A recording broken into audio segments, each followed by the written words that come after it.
सभी प्रभु प्रेमियों को मेरा प्यार भरा राधे राधे। इस वीडियो में हम चर्चा करेंगे प्रबोधनी एकादशी के व्रत के बारे में। प्रबोधनी एकादशी, देवउठनी एकादशी, कार्तिक मास की शुक्ल पक्ष की एकादशी का बड़ा महात्मा है, बहुत बड़ा महात्मा है।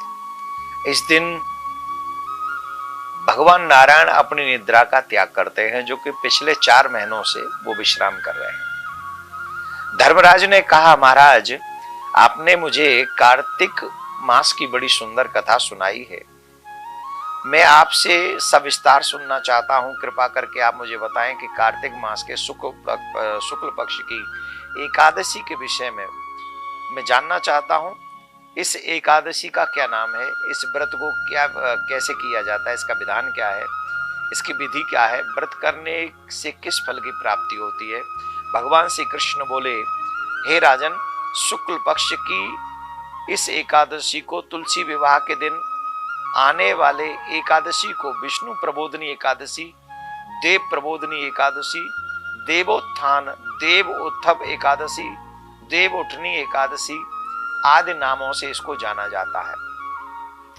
एक राजा की भी कथा आती है। जो राजा था वो बहुत धार्मिक था और बड़ा एकादशी का व्रत किया करता था, परंतु वो राजा इतना बड़ा एकादशी का प्रेमी था, पशुओं को भी अपने राज्य में अन्न नहीं खाने देता था एकादशी के दिन। तो ऐसी भी एक सुंदर कथा आती है, पर इस कथा को पूरा नहीं सुना रहे। शॉर्ट में समझिए कि बड़े बड़े लोगों का इस एकादशी के व्रत करने का लाभ और मिलने से इसका बड़े बड़े पाप जो हैं वो नष्ट हो जाते हैं। कार्तिक मास के शुक्ल पक्ष की एकादशी को हम लोग जो व्रत करते हैं, इस दिन हम लोगों को क्या करना चाहिए? लक्ष्मी नारायण भगवान का पूजन करना चाहिए, तुलसी सालिग्राम का विवाह करना चाहिए, तुलसी सालिग्राम का पूजन अवश्य करना चाहिए। तुलसी पर इस समय सुहाग के, इस एकादशी के दिन सुहाग की सामग्री अवश्य समर्पित करनी चाहिए, अवश्य समर्पित करें। सुहाग की टीका इत्यादि, चूड़ियां, लाल चुनरी अवश्य पहना।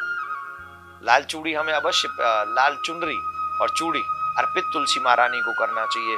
सालिग्राम को सुंदर सिंहासन अर्पण करना चाहिए। और इस दिन बहुत ही सुंदर योग बन रहे हैं, बहुत अद्भुत योग बन रहे हैं।